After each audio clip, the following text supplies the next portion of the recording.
Hey, everybody, and welcome to the show. We've got a full complement of people with us tonight. So how are you, Jeremy? It's been a while. I'm doing well. Yes, I've been sneaky. Now just busy with work and life. And Fernando is still homeless. Yeah. It's been actually, it's been pretty awesome having my son here. But it's summer out here in the United States, and it's summer vacation. The kids are out of school, so I have a full house right now. So I won't be able to use my studio. But so far so good. Been having a lot of fun. Well, the audio is actually coming out pretty good. You called him homeless, and now he's having hopes and dreams of a full house. My life is wild like that. He got kicked out. Yeah. She would never. Out in the car. Everybody, little baby here. Next week, Fernando will be down in the local park recording, so having bucks walking past and everything. Gators. That's why I say hi. I'm part of the way back. Actually, make it interesting. Go out to like the Everglades or somewhere like that, and we can bet on how long it takes to see the skunk ape or the alligators. Gators will win. I haven't seen an alligator yet. I'm pretty disappointed. Just take a Makita nail gun just in case. Yeah, that's it. But so far, so good, you guys. Yeah. Well, it's been quite a few days, hasn't it? We've lost a few very well-known celebrities. We lost Ozzy Osbourne and Hulk Hogan. And I'm going to get his name wrong, so I'm going to let Fernando say it. Mr. Fernando. The dude from The Cosby Show. Malcolm Jamal Warner. Yeah, so we don't know which way tonight's episode is going to go, because we were talking not long ago about how these things happen in threes, and it's funny that there's three of us here tonight, so that's a bit of a concern. But yeah, it happened in three in a very short period of time. So, well, they do say negatives always happen in threes. Yeah, and that's not ultimately where we were going to go with this. So, like I said, it might go that way, it might go a different way, because the original thing we were talking about what happened with everybody. Now, the guy from The Cosby Show, I think you said he drowned. He drowned in Costa Rica. So they all passed away 2 days within from each other. Malcolm passed away on the 20th, Ozzy on the 22nd, and we just lost Hogan on the 24th. Yeah. Depending on where you're at, that would have been the 23rd, the 25th, yeah, the 22nd. Yeah, that's it exactly. Now, obviously, we don't want to delve too far into these things because they're very personal for the families involved and everything. But obviously, there was an accident for one of them. I think there was a medical issue with another one. But we can say Ozzy, it was a self-assisted departure. Was it? Yeah, he wasn't doing well, so they actually flew to Switzerland. This is what I've been told anyway. He went to Switzerland, and the family spent time with him, so he knew exactly when he was going. He actually did his last live only a couple of weeks ago. So, yeah, with that live as well, he actually stopped taking any of the pain medication that they had for his Parkinson's and everything else, so he could give their fans the best show that he could. Because he knew it was going to be his last. Yeah. So he was in his custom chair, and he felt bad that he was not standing, but he wanted to give people what they paid for. Yeah. And you've got to tip your hat to that and respect that, because that's what I'm saying. That would have been excruciating. Showman right to the end. He lived the life, and he went out the same way as he lived it, and on his own terms. He can never say he bent to anybody except himself. Nah. He did what he wanted to do. And another thing, before we actually get into what we're talking about, is that I saw this post about true love, and they started talking about Sharon and Ozzy and all the stuff that they went through. And even when he went over there, she never left the hospital at all. She slept there, she stayed there, and devoted all of her time right through to the end. Now, you look at the kind of very interesting life that they've led. There's not many people that can actually stay together through something like that. So hat goes off to the whole family. They're a very awesome family. And where we were going to go, or where I was going to go, was with this assisted departure. It made me think about that show Flatliners, where they wanted to know what happens when you go away, you know, when you depart and before you come back. So they would medically knock themselves out into a state of death for 30 seconds, 40 seconds before reviving them. And they would talk about the experiences that they had. So have you ever heard about the different types of experiences from near-death adventures? I wouldn't say near-death adventures themselves, but medically, I know that your brain releases a shit ton of DMT. Which is? And it's just like DMT, it's a chemical that's in your brain. People also use it as a recreational drug that you can get hold of, and it's like a big psychedelic. And it's just, well, not a psychedelic as such. Yeah, it's hallucinations and whatever else not. And your body goes into that and give you all the happiness before you croak. Yeah. Yeah. Well, I wonder if that actually explains, you know, how you see your life flash before your eyes.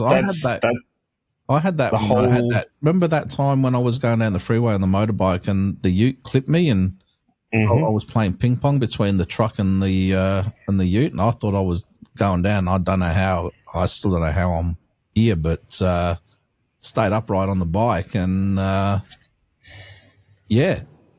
whole life flashed. And it's like what they say. I mean, maybe not every single moment of your life, but I reckon that the amount of stuff that I saw in front of me, going back to when I was a kid, there's no way I could have seen all of that in just a split second that it took me to balance, because the bike would have been down and I would have been on the floor and probably run over by 2 or 3 cars in that time. So does that change your perception of time when it happens? I'm not sure. Because looking at what, so just to keep myself on the correct path, so DMT is a psychedelic compound that's found naturally in plants, animals, and in the brain. It's also used as a recreational drug, has ritualistic purposes in entheogen in some cultures. DMT is a serotonic hallucinogen, meaning it affects the serotonin system in the brain and can cause significant changes in perception and consciousness. So it's dimethyltryptamine. Actually, it sounded like it probably was it as well. Then. You know what? I don't want to go into details, right? But a lady that I'm training up at work today, well, she's new to my department and training her up. She's actually a fully qualified and was a practicing emergency room doctor. So and this is going out to everybody who's always wanted to ask this question. I turned around and I said, is there an entire section of becoming a doctor where they train you to write illegibly? Because doctors' writing is notoriously bad. You know what her answer was? She said, no, there isn't. But a lot of the medications are that hard to spell that they just go squiggly, wiggly, wiggly. And so you don't notice the spelling mistakes. And this is from an actual doctor. She goes, no, it's just to hide any spelling mistakes. She goes, you can usually work it out when they know how to spell it. But if it's something they're not sure about, it just becomes a big squiggle, which I don't know. I actually heard something a bit different. Yeah. The reason why they have chicken scratch, that's what we call it, chicken scratch handwriting, is it's a way for them to protect themselves. If they ask, let's say they prescribe a certain medication and something happens bad to a patient, they could be like, oh, that's not my handwriting. Yep. Oh, here's me recording, and I just realized I've got a whole lot of paper on the desk, which pretend it's not there. It's gone. But yeah, anyway, getting back to it. Yeah, what happens in a near-death experience? Is it an actual physical thing? Is it a mental thing? Is it a multiverse thing? Is it a soul thing? Is it astral travel? Is it all of the above? Is it you heading towards the light for the new life? That's from. Is it that hospital light that you can see? Well, when they talk about you can see the light at the end of the tunnel, is that the birth canal? And then, hello, you're coming out from. Yeah, we're not going to go in that conversation. But anyway. So with the whole near death you're saying, with the bike, so there's a good indirect evidence suggests that DMT released in greater quantities at the point of death or near death in the human brain. We have evidence from animals' brains, but we don't have any direct evidence from humans. However, we can infer this also happens. And that was David Luke. Yeah. He was a PH. Now, there was a TV show that came out years and years and years ago. And I'll tell you the premise super quick, right? It was a young girl, bit of a letdown to her family and stuff like that. She worked in a shitty little dead-end job. And she was walking to work. I think it was New York or it was a big city place anyway. And she got killed by the toilet seat of the space station that re-entered orbit, and it hit her in the head, killed her instantly. Right? What? Yeah, this happens in the first episode of it. But what happens is, right at the point of death, she is yanked from her body so that she doesn't actually feel the impact. Mm-hmm. And the whole point of this show is they get given a time and place and the name of a person who's going to die, and their job is to go to that place and basically grab them from their bodies right just before the point of impact. And apparently there are implications if they don't do that. And what they did is they put her back into like the body of a junkie, and she still had to work at the same place that she worked.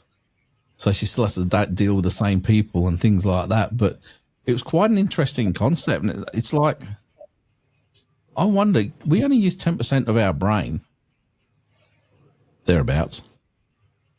What does the other 90% actually do? And it's something that we talk about all the time, can make you fly? Can you be psychic? Can you be, psychokinetic or telekinetic and all these different things? Can you remember every single split moment of every single part of your life? Because every single bit of it's programmed somewhere, but all of that is in that little 10% of your brain. So the 90% has to have some sort of use. What movie was it with Scarlett Johansson? Lucy. There you go. I think that movie would. I mean, obviously it's fiction, but I think it does really go into in depth with all of that brain processing power. Yeah. That's the one where she the drugs burst in her stomach, and yeah. So Gary, new studies have actually shown we don't use just 10% of our brain. How much do we use? 100% of our brain. If we were to use 50% of our brain, we would be severely handicapped. Really? Yeah, I'm just looking at it now. So different areas of the brains are responsible for different functions, but they all work together to allow us to think, move, feel experiences. 50% activity is not a meaningful concept. It's a reduce in activity, and we would be a vegetable. See, that goes against. That doesn't make sense. How is it that we could use more percentage of our brain? I mean, less percentage of our body, I guess. That sucks.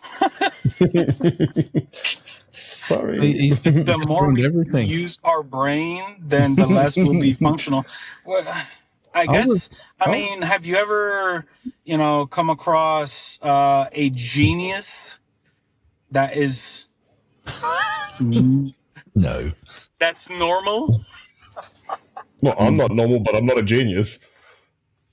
Because let's say, like a fictional character like Sheldon, right? He's like the absolute genius, but he has a lot of quirks. Yeah. But like these geniuses are, I don't know, kind of, So it's like a bucket. Some buckets are better at retaining water. So you're saying everybody else has got a hole in the bucket? More than likely. Well, you think about it, the average human brain, or the adult brain, memory capacity is 2.5 million gigabytes. Is it? Yes. However, it doesn't run out of storage capacity. Well, how does that work? What do you mean? How does that work? What happens if you get a lot of information? You start forgetting things, so that capacity goes back to how it was. Oh, I get what you're saying now. You don't remember everything. Just rewriting over shit. Pretty much. Rewrite. I'm not talking to Jeremy anymore because he's taking away my dreams of becoming. And with the whole DMT thing, it is the same chemical that actually allows you to dream while you sleep. Oh, that's interesting. So, do you know how some of those a long time? So does that mean that I ran out? I don't dream often, but when I was taking certain medications to quit smoking, I had vivid, horrific dreams. Stephen King was an amateur compared to the dreams I was having. So you're talking nightmares, not dreams.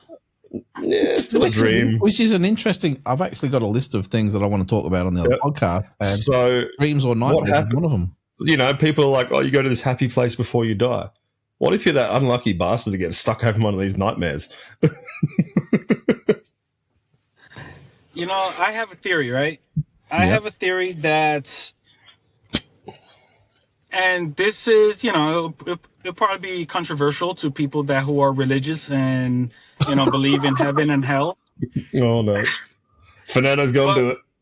Yeah, but what if, you know, you, at the brink of your death, you start having these, you know, the light flashing before your eyes, and then you start getting, you know, you start remembering all the bad stuff that you've done.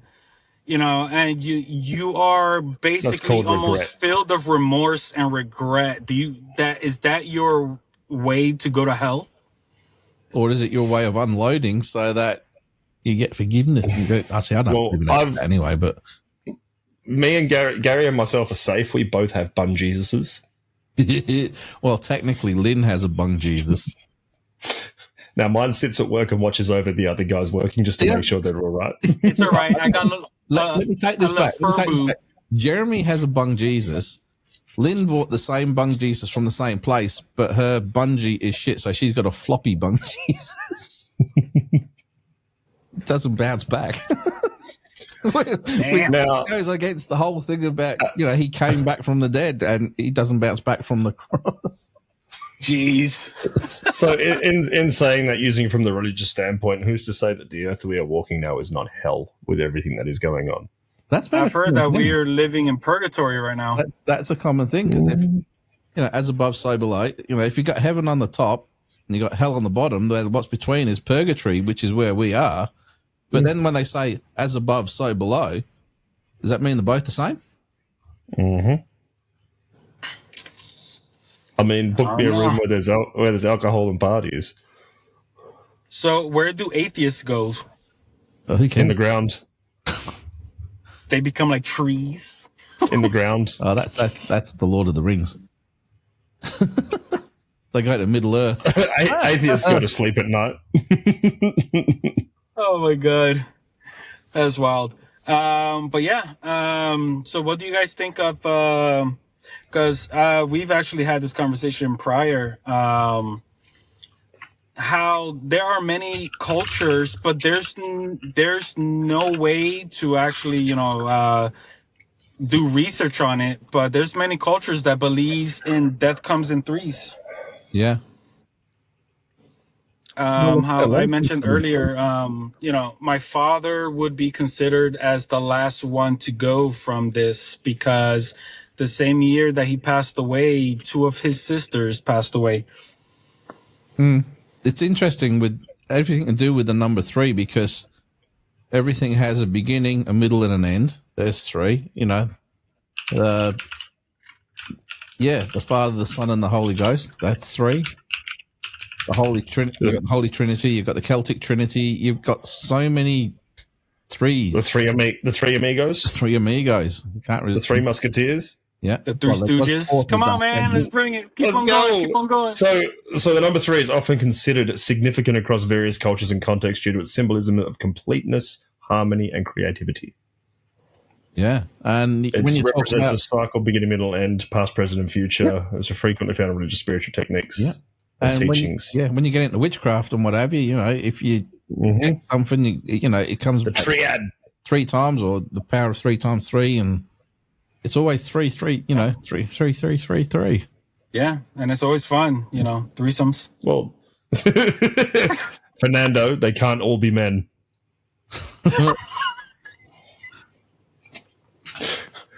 So with the number, oh my God, Jeremy, what? In numerology, number 3 is associated with joy, abundance, optimism, and communication. Ancient Greeks was Pythagoras considered 3 to be a perfect number and a symbol of the divine. Christianity is a holy trinity and core concept. Fairy tales. Many fairy tales use the rule of 3 wishes, 3 tasks, etc. And Freemasons, the number 3 is significant in Freemasonry. And then you look at the triangle. It's 33 and a third. It's 3. It's 3 sides. So if you get 3 pop sticks and you stick a pin through each of them to create that triangle, no matter what, it's constant. If you have a square, if you put the 4 together, you know what I mean? There's all that lateral stuff. That's why when you see trusses and things like that, it's all triangles, which is 3 sides. Interesting. 3 has a lot more to do with things than anybody could ever know. Numerology number 3 is the auspicious number ruled by Jupiter that holds a deep spiritual meaning in life. So what movie was it that Jim Carrey was in that it wasn't a funny role, it was like a serious role, but it was about numbers, but the number was 7, right? Lucky number 7. Yeah. So what significance do number 7 have? Because I feel like the 3 is more important, and I haven't seen a movie about that. No. So the only thing I know with Jim Carrey to do something with numbers is the number 23. Oh, there you go. Sorry. Yeah. And that's the number 23. Becomes obsessed with number 23. And once reads about a strange book. Yeah, 3's in there. It's like just for a funny thing, right? If I go to the shops, and you can buy those 600ml milk drinks in the cartons. I get one which is choc honeycomb. I have to buy 3. If there's 2 there, I can't buy them. I have to buy 3. I don't know why. I do not know why. It's totally subconscious. But breakfast, lunch, and dinner. Breakfast, lunch, dinner. Isn't it? Yeah, but breakfast. What? Well, yeah, but what is it about snack. 3? What is it about the number 3?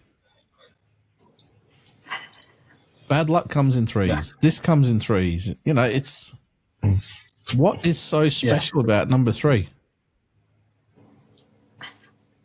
You know what? We started talking about number 3 so much that I completely forgot the topic of this podcast. It's all right. It's number 3 now. Yeah, number 3. Yeah, number 3. I did say at the start I didn't know which way this was going to go, so I did. And how many 3s go into 9? 3 3s. 3 3s. There's 3 of us. Yeah. Just to throw a spanner in the works there, which I did mention earlier, but somebody obviously wasn't listening. Sorry, what was that? Yeah. I mean, I am out in public right now, and it's such a beautiful day. So, my mind just wanders. He's out in public with his guns out. And you've got 3. You've got a first name, a middle name, and a last name. Sometimes multiple last names, but it's still there. No, I've only got 2. I'm in the pauper list. But yeah, number 3. What is so special about it? See, it's funny. People are like, because I'm just having a quick look through. People are like, it's so important because it's the divine number in the Bible. Well, hang on. The number 3 was important in Semitic and European cultures, and then it became important to Christianity. Yeah. Yeah, you got the Father, and the Holy Ghost. You've got the Celtic. Celts go back way longer than Christianity. It's more than that.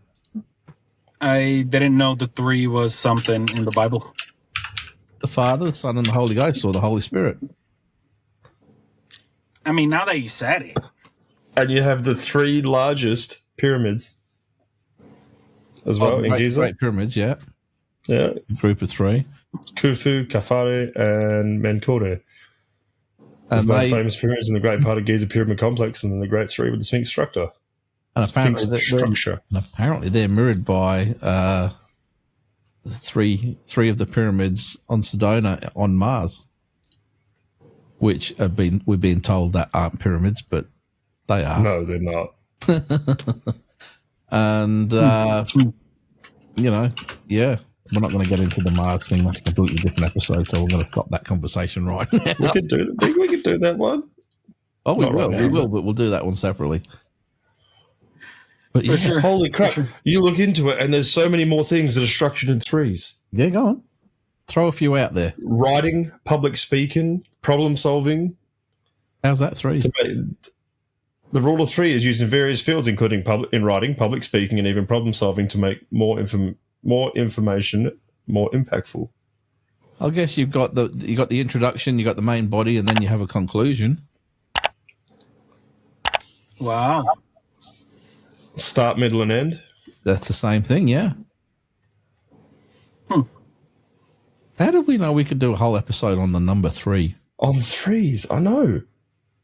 It's not even the answer to the existence and everything. That's 42, but yeah. No, that's a Hitchhiker's Guide. I could only imagine, like if I was in front of a computer, what I would be finding also, because we usually fall into the same websites, Jeremy and I. Yeah. What's I mean? Like even still, like you look in Hinduism, the number three is generally considered a very auspicious and positive number in Hinduism. It's associated with the divine concepts, balance, and spiritual growth. But then you've got their logo they use as well, which has the three in it. Yeah. Holy crap! Little thing. Yes, yeah. It does. Yes, it does. It's interesting. Yeah. So we put it out there to everybody out there. And now it just nosedives. There was a term that was used through World War II, which was three and Hitler. Refers to the Nazis party's platform, specifically points 1, 2, and 3, which outline their foreign policy goals, uniting all Germans and revising Treaty of Versailles and acquiring living space. These goals are the third nuts. Yes. 3 again. Yes.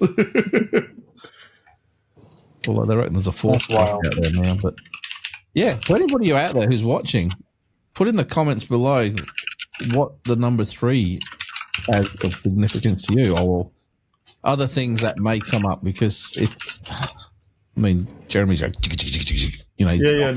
I was just seeing how many main concentration camps there were. If it was 3, I would have just fallen off my chair. There's Auschwitz. Yeah, I'm pretty sure there were 2 others. There was always another one that I always remembered before Auschwitz, and I can't remember the name of that one. But I'm sure there was 3 main, death camps. But I can't remember the names of the other 2. Oh wow! Power of 3 also. No. The cycles of life. There was way more than 3. No, there was lots of concentration camps, but I'm pretty sure there was 3 main, as in the big number death camps. Oh, but yeah, there's also the cycle of life, and it's whether or not you believe in reincarnation, but you got life, death, and rebirth. Yep. Mm-hmm. So, going back to where we started, what do you reckon happens when 3 people that have departed our plane of existence?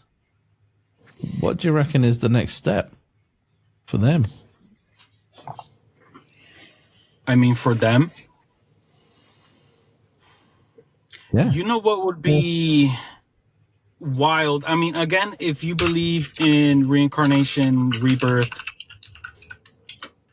that it would be wild to be born within the same era that you died in. Even though you personally won't know it, because, memories on all this is part of your physical brain. So once your physical brain dies out, you don't remember nothing. I learned this from Casper. But it would be, let's say, a baby is born, but it has Hulk Hogan spirit. But Hulk Hogan is a worldwide, So, on saying that, actually, you saying that, this person dying and then going into this person's body with this spirit. Look at all the cases where people have gone, oh, I used to live here with this, and this happened then, and there was ones that specifically stuck with me. Was this little boy? We've done episodes on this. Yeah, we have, and they were saying that his house burnt down and he died either in the fire or not long after the fire. This was his mother's name. This, and this, and rattled off a whole list. They actually went to the place that he spoke about and spoke to the person there, and it lined up every detail that the child had said. Jeez. Yeah. If you go back through our backlog, there's heaps. There's a lot. There's a lot that we brought up on that particular episode. That we had facts for them as well, even clippings and stuff. Yeah. So just to add another one to threes, apparently on the eve of occupation, there was 3.3 million Jews in Poland. All right, well, threes. We will change that very fucking quickly. Oh, why? Just drop the F. Why? It's just the occupation on an eve. Hang on. I'm not denying anything. No, publicly. But getting back to what Fernando was just saying about when the kid comes back, you imagine the parents who gets the reborn Ozzy Osbourne coming out. The kid's just going to be there eating the head off of a dove. Yeah. Oh my god! He actually did that. It wasn't just a bat. He actually bit the head off a dove. He had no issues with shock value stuff. But the funny thing is, while we're talking about this, right? Apparently it was noisy and annoying him, so he bit the head off the dove. Yeah. When my daughter was only a baby, she was only a couple months old, my ex-wife went to see this psychic and took Jess with her.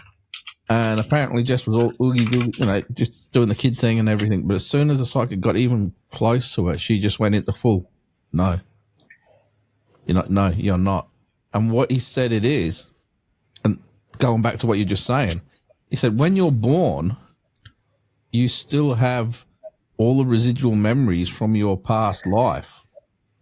So all of those things, but being a baby, you don't have the motor skills or the muscular to do everything.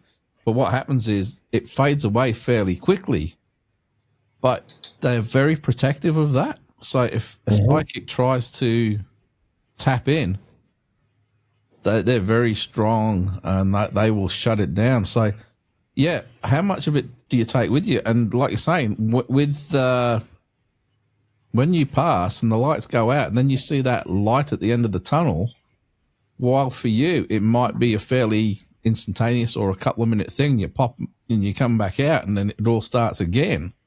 Based on this release of this toxin that, or whatever you call it, that Jeremy was telling us about, and about my experience about time seeming to take so long, how does that affect? So it could be almost instantaneous for the person coming back, but like with the old light speed theory and stuff, how much time for everybody else do you reckon will pass? Which is why a lot of reincarnation stories, it's not usually something from last year or last decade. It's usually 100 years ago, 200 years ago, 1,000 years ago. What do you think about that? Are you telling me that Casper is just a bunch of bullshit? Well, it was a cartoon. No, that was they actually made a movie of that as well. Yes, they did. Yeah, that was a great movie. Yes, it was.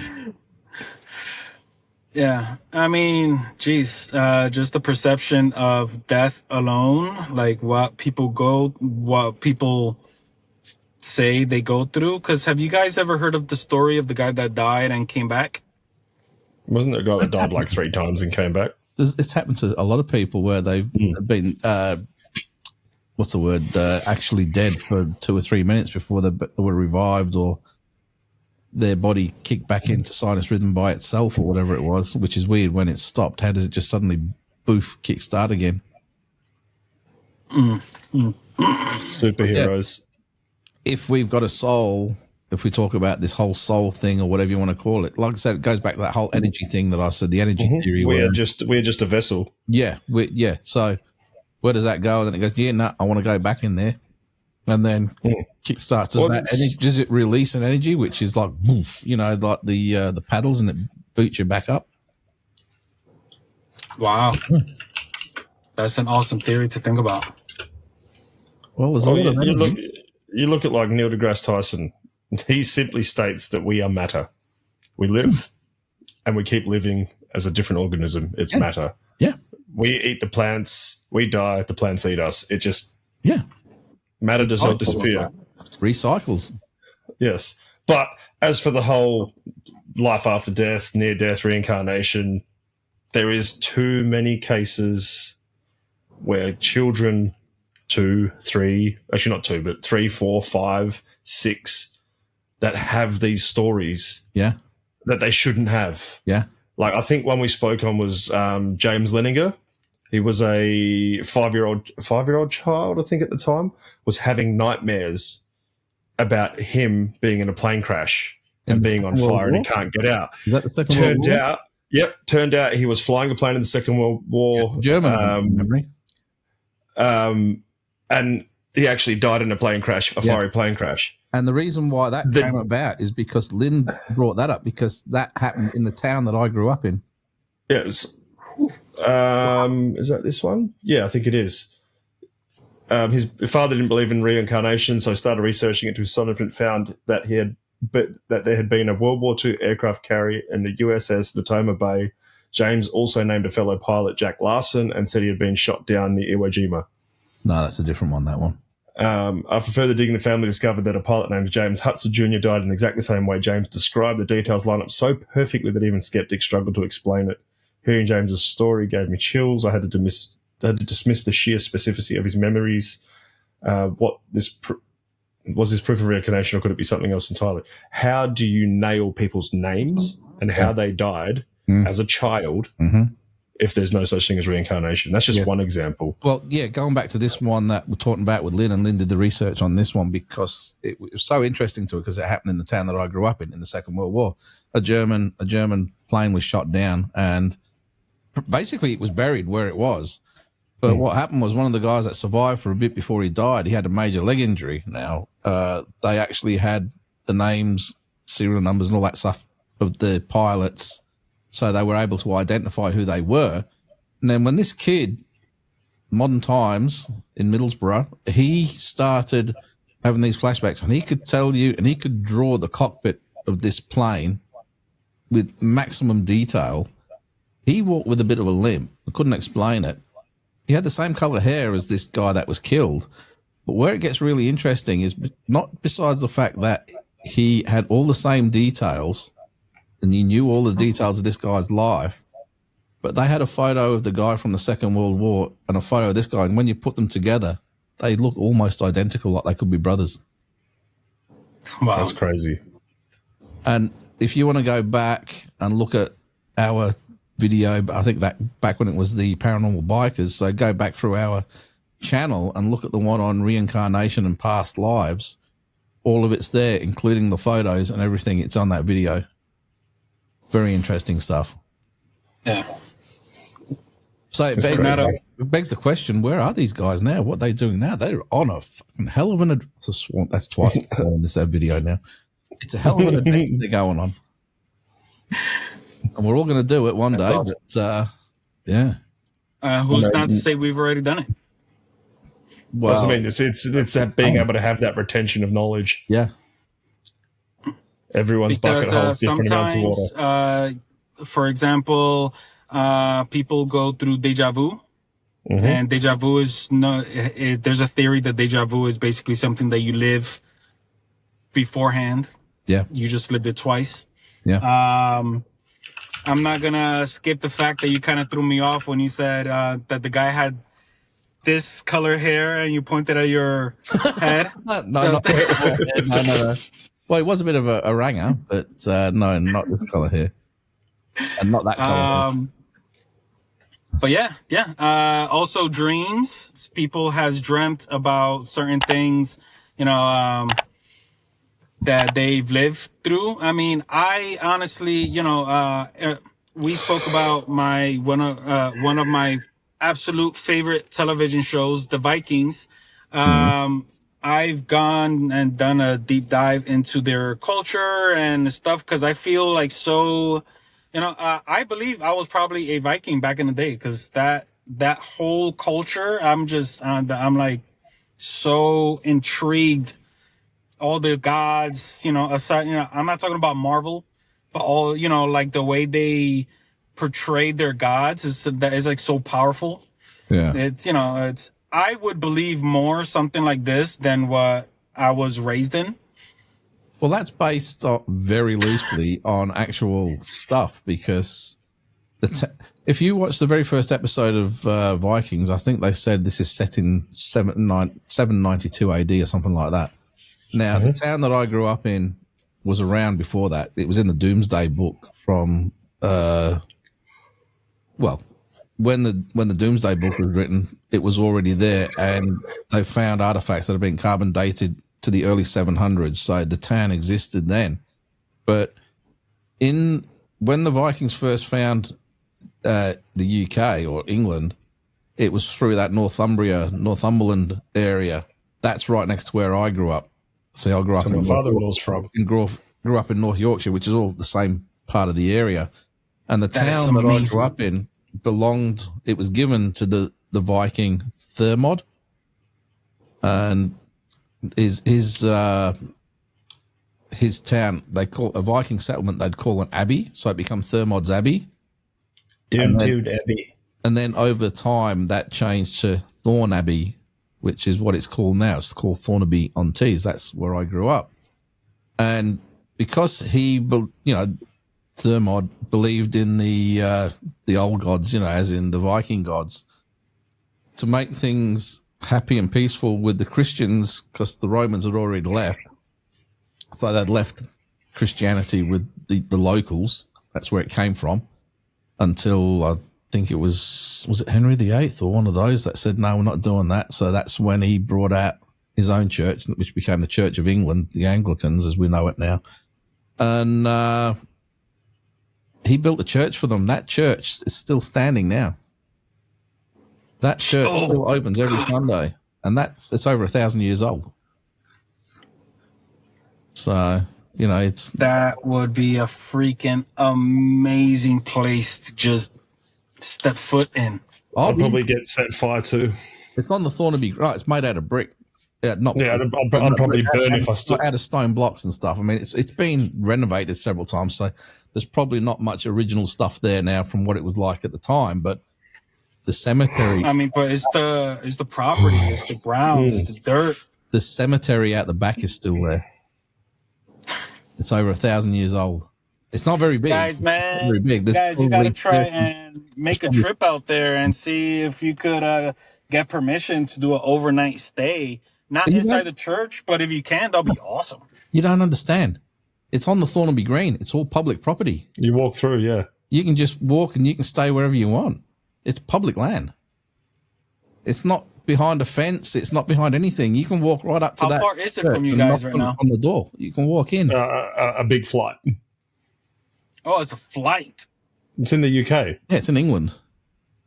Oh, I could have sworn though that okay. Gary, we'll just go for a walk. We'll get there soon. Yeah. Look, we can stop it. We can stop in Northumberland. I'm sure my father-in-law's family there we can stay with.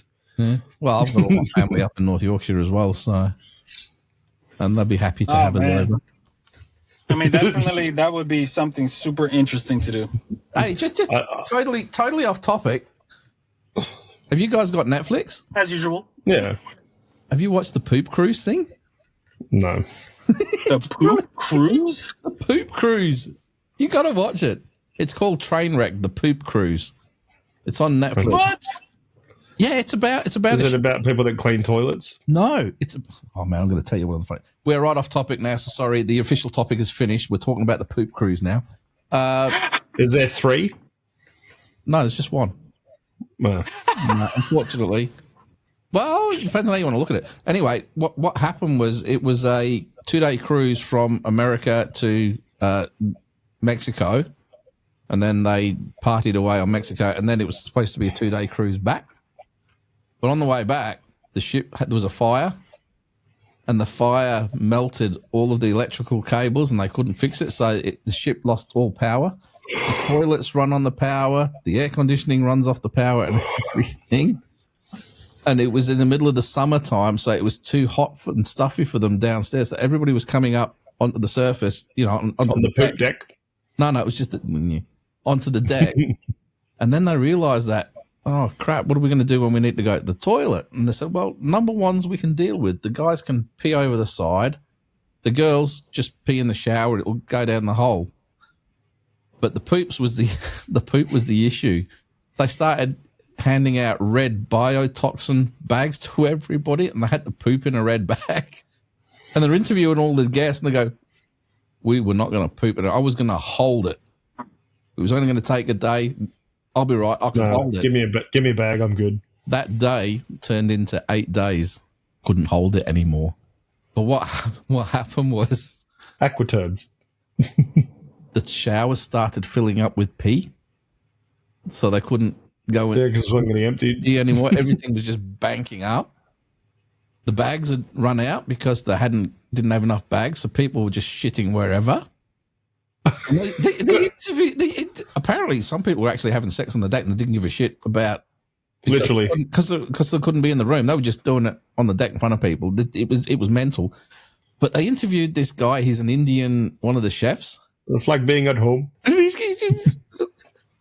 He talked about this one. He goes, and I'm sorry to anybody from India because the accent's not going to be very good, but I've got to try it with the accent. He goes, it was not very good. He said, what would happen? He goes, the people would poop on the floor and then put toilet paper on top of it. He goes, then they'd poop on top of the toilet paper. He goes, it was like a poop lasagna. Oh my God. He was the funniest part of this whole show, man. Just watching this guy talk and some of the stories that he had. And they actually got a photo of him where with the spatula and the poop lasagna. Right. And what happened was the tugs finally, because the tugs were supposed to be sent from Mexico to tow it back. But while it was drifting, it had drifted too far for the tugs to get. So they had to wait for it to keep drifting until it was close enough to America. That's why it took the 8 days. The tugs finally arrived and they tied off across the top to start pulling it along. But as they started to pull it, the ship went like that a little bit. Well, all of those showers that were now brimming with pee and poo leaked out, and it was everywhere you were walking. Oh, it was shit, whatever. Yeah. And it got worse and it got worse. And apparently they've got a photo of this Indian guy where he's jumped off his bunk and he's just gone. And somebody took a photo. He's got thongs on. His feet, bare feet in thongs, were that far under pee. He was standing in people's excrement and waste and pee and everything. And it was, at the end of the episode, right? It's just a 1 episode thing. It's a 1 hour thing, so you're not going to lose sleep over wondering what happened. You find out pretty quick. But at the end of it, they they put the writing up telling you where everybody's at the moment, because there was a few different guests that they had that they were doing the stories on. One was like a hen's night. One was a father and daughter catching up, and then one was a guy who was engaged and he was trying to impress his father-in-law on this cruise. And then they talk to this Indian guy, and at the end they're going through telling them what they're all doing now, and it goes, I don't know, Raj, whatever his name is, he goes, he's still a chef on the cruise liners. He has never looked at lasagna the same way again. Oh, man. That was brilliant. Anyway, I am interested to know. I'm going to have to watch this because this actually happened.